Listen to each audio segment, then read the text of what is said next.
اعوذ باللہ من الشیطان الرجیم بسم اللہ الرحمن الرحیم۔ ناظرین السلام علیکم ورحمۃ اللہ وبرکاتہ۔ آج 19ویں پارے کا درس لے کر آپ کے سامنے حاضر ہوں۔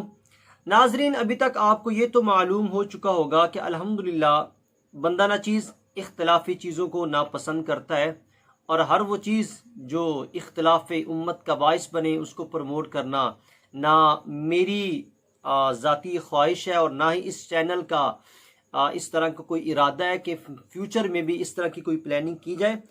قرآن سے ہم بات کر رہے ہیں، قرآن جو کہہ رہا ہے، کوئی زیادہ لمبی تفسیر میں نہیں کرتا، صرف قرآن کا ترجمہ پڑھ کر اور اس کے آگے اس کا بیان آپ کے سامنے میں کر دیتا ہوں۔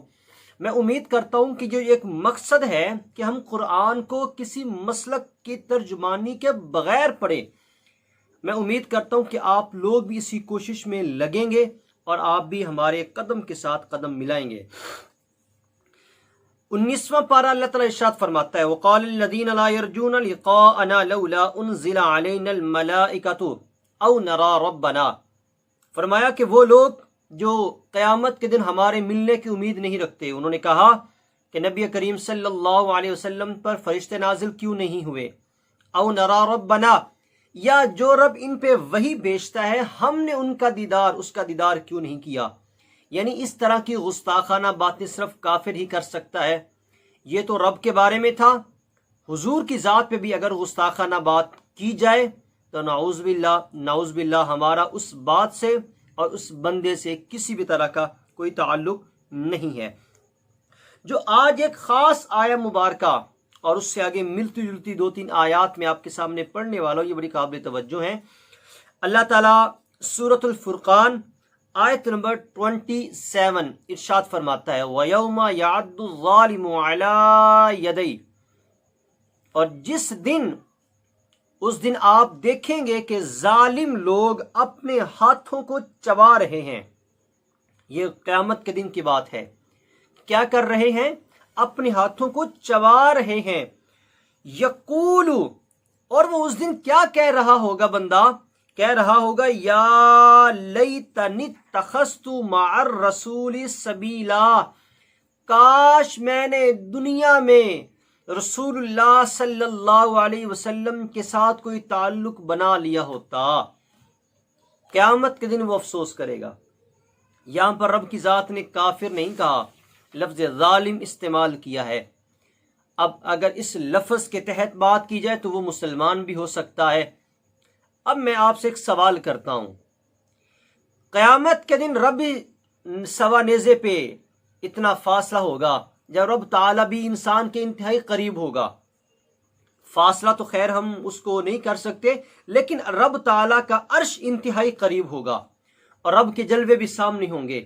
لیکن اس دن بندہ یہ خواہش کر رہا ہوگا کہ کاش میں دنیا میں کسی طرح سے رسول اللہ کے ساتھ کوئی تعلق بنا لیتا۔ اسی لیے تو کسی شاعر نے بڑی پیاری بات کی ہے نا، کہتا ہے کہ آج لے ان کی پناہ، آج مدد مانگ ان سے، کل نہ مانیں گے قیامت میں اگر تو مان گیا۔ یار قیامت کے دن یہ بھی مان رہا ہے کہ کاش میں نے حضور کے ساتھ تعلق بنایا ہوتا۔ اللہ کی بات نہیں کر رہا کہ میں نے رب کی عبادت کی ہوتی، میں رب کے ساتھ کوئی تعلق بنا لیتا، رب کی اطاعت کی ہوتی، وہ حضور کی بات کر رہا ہے۔ یہ قرآن کہہ رہا ہے، سورۃ الفرقان آیت نمبر 27۔ یہ میں اپنی طرف سے بات نہیں کر رہا۔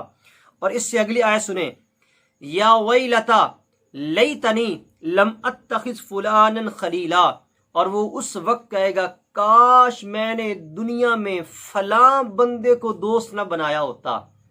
اور یہ لفظ فلانن جو ہے نا، کہ فلاں کو، مفسرین اس کے تحت فرماتے ہیں کہ یہاں پہ معین شخص کی بات ہو رہی ہوگی کہ کاش فلاں شخص، اس کی طرف وہ شاید اشارہ بھی کرے کہ اس بندے کو میں نے دوست نہ بنایا ہوتا۔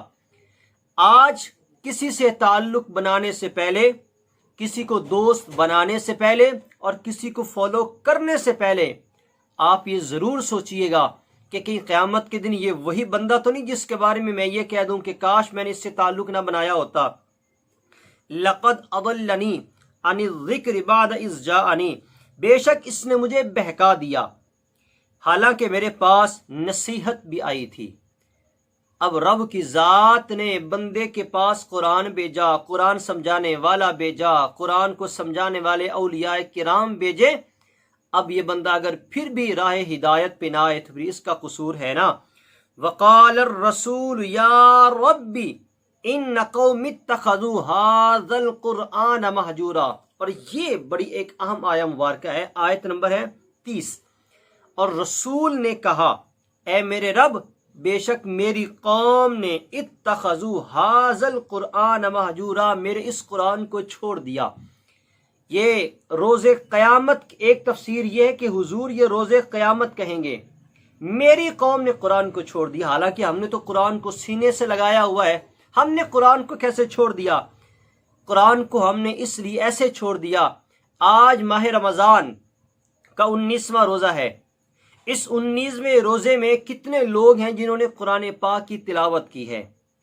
آپ کہیں گے بہت سارے ہیں، ان بہت ساروں میں کتنے ایسے لوگ ہیں کہ جنہوں نے قرآن کو ترجمے کے ساتھ پڑھنے کی کوشش کی ہے؟ اور قرآن کو ترجمے کے ساتھ پڑھنے والے بھی بہت کم ہوں گے۔ کتنے ایسے لوگ ہیں کہ جنہوں نے اس قرآن کو تفسیر کے ساتھ پڑھنے کی کوشش کی ہوگی؟ اس قرآن کا مقصد صرف عربی تو نہیں ہے نا، اس قرآن کا مقصد تو یہ پیغام ہدایت ہے، یہ تو انسان کی زندگی گزارنے کے اصول ہے۔ جب تک اس کو ترجمے اور تفسیر کے ساتھ نہیں پڑھو گے، یار کیسے اس قرآن کو سمجھو گے؟ اس سے آگے اللہ تعالیٰ ایک بہت پیاری آیہ مبارکہ ارشاد فرما رہا ہے، آیت نمبر 54، فرمایا وَهُوَ الَّذِي خَلَقَ مِنَ الْمَاءِ بَشَرًا، وہی ہے کہ جس نے انسان کو پانی سے بنایا، فَجَعَلَهُ نَسَبًا وَصِهْرًا، اور اسی نے اس کے لیے رشتے اور سسرال مقرر کیا۔ اس لیے کہا جاتا ہے کہ انسان کے جو جوڑے ہیں وہ آسمان پہ بنتے ہیں، انسان کا جو سسرال ہے وہ آسمان پہ بنتا ہے۔ اللہ کہتا ہے کہ ہم نے بنا دیا، تو تلاش آپ نے کرنا ہے کہ آپ کا سسرال کہاں پہ ہے۔ جس کی ابھی تک شادی نہیں ہوئی، اس قرآن کے صدقے سے رب تعالیٰ جلد از جلد ان کی شادیاں کروائے، وہ لڑکا ہے یا لڑکی ہے، اور اچھا نصیب ان کو دے۔ آپ سارے اس بات پہ آمین کہیں، اور اس اچھی بات پہ یقیناً اس بات کو آگے شیئر ہونا چاہیے۔ اس سے آگے اللہ تعالیٰ ارشاد فرماتا ہے وَعِبَادُ الرَّحْمَنِ الَّذِينَ يَمْشُونَ عَلَى الْأَرْضِ هَوْنًا، اور رحمان کے بندے وہ ہیں کہ جو زمین پر آہستہ چلتے ہیں، فخر کے ساتھ نہیں چلتے، اتراتے ہوئے نہیں چلتے، تکبر کرتے ہوئے نہیں چلتے۔ جب وہ چلتے ہیں تو زمین کو بھی پتہ نہیں چلتا کہ اللہ کو کوئی بندہ چل رہا ہے، حالانکہ وہ لکھ پتی، کروڑ پتی، یا اپنی شان میں، اپنی فضیلت میں وہ فرشتوں سے بھی افضل ہوتے ہیں، لیکن جب وہ رحمان کا بندہ بن جاتا ہے تو پھر اس کے اندر عاجزی آ جاتی ہے۔ وَإِذَا خَاطَبَهُمُ الْجَاهِلُونَ قَالُوا سَلَامًا، اور جب ہمارے رحمان کے بندوں کے، اللہ فرما رہا ہے کہ کسی جاہل سے ان کا آمنا سامنا ہوتا ہے، وہ اس کے ساتھ بحث نہیں کرتے، وہ اس کو سلام کہہ کے آگے چلے جاتے ہیں۔ میں کہتا ہوں کہ سب سے بڑا جاہل وہ ہے جو حضور کی ذات پہ بحث کرتا ہے۔ یہ بڑی قابل توجہ بات آپ کو بتا رہا ہوں، سب سے بڑا جاہل وہ ہے جو حضور کی ذات پہ بحث کرتا ہے۔ یار حضور کی ذات وہ ذات ہے کہ جس کو رب کے سوا کسی نے پہچانا ہی نہیں ہے۔ میں اور آپ کیا حیثیت رکھتے ہیں حضور کی ذات پہ بات کرنے کے لیے؟ اس لیے میں بارہا مرتبہ یہ کہتا ہوں کہ جو بندہ بھی آپ کو حضور کے علم غیب پہ بحث کرنا چاہے، حضور کے حاضر ناظر ہونے پہ بحث کرنا چاہے، حضور کے اختیار ہیں یا نہیں اس پہ بحث کرنا چاہے، حضور کی شفاعت پہ بحث کرنا چاہے، حضور کے بشر اور نور ہونے پہ بحث کرنا چاہے، حضور کے لیے لفظ یا رسول اللہ پہ بحث کرنا چاہے، کسی بھی اعتبار سے حضور کی ذات پہ اگر وہ بحث کرنا چاہے، میری گزارش یہ اس سے ہاتھ جوڑ لیں کہ بھائی تو جیتا میں ہارا، لیکن مجھے یہ پتا ہے کہ اللہ کے بعد سب سے معزز اور سب سے مکرم ہستی میرے نبی کی ذات کی ہے۔ اس سے آگے میرا ایمان نہیں ہے، اس سے آگے میں کچھ بھی نہیں جانتا۔ تیری دلیلیں تو رکھ، لیکن مجھے بس یہی پتا ہے کہ میرا نبی اس سے افضل رب کے بعد اور کوئی نہیں ہے۔ کتنا پیارا جواب ہے یہ۔ اس سے آگے اللہ ارشاد فرماتا ہے وَالَّذِينَ يَبِيتُونَ لِرَبِّهِمْ سُجَّدًا وَقِيَامًا، رحمان کے بندے وہ ہیں جن کی راتیں اپنے اللہ کی بارگاہ میں سجدے کرتے ہوئے گزرتی ہے، جن کی راتیں اللہ کی بارگاہ میں قیام کرتے ہوئے گزرتی ہیں، وہ رحمان کے بندے ہیں۔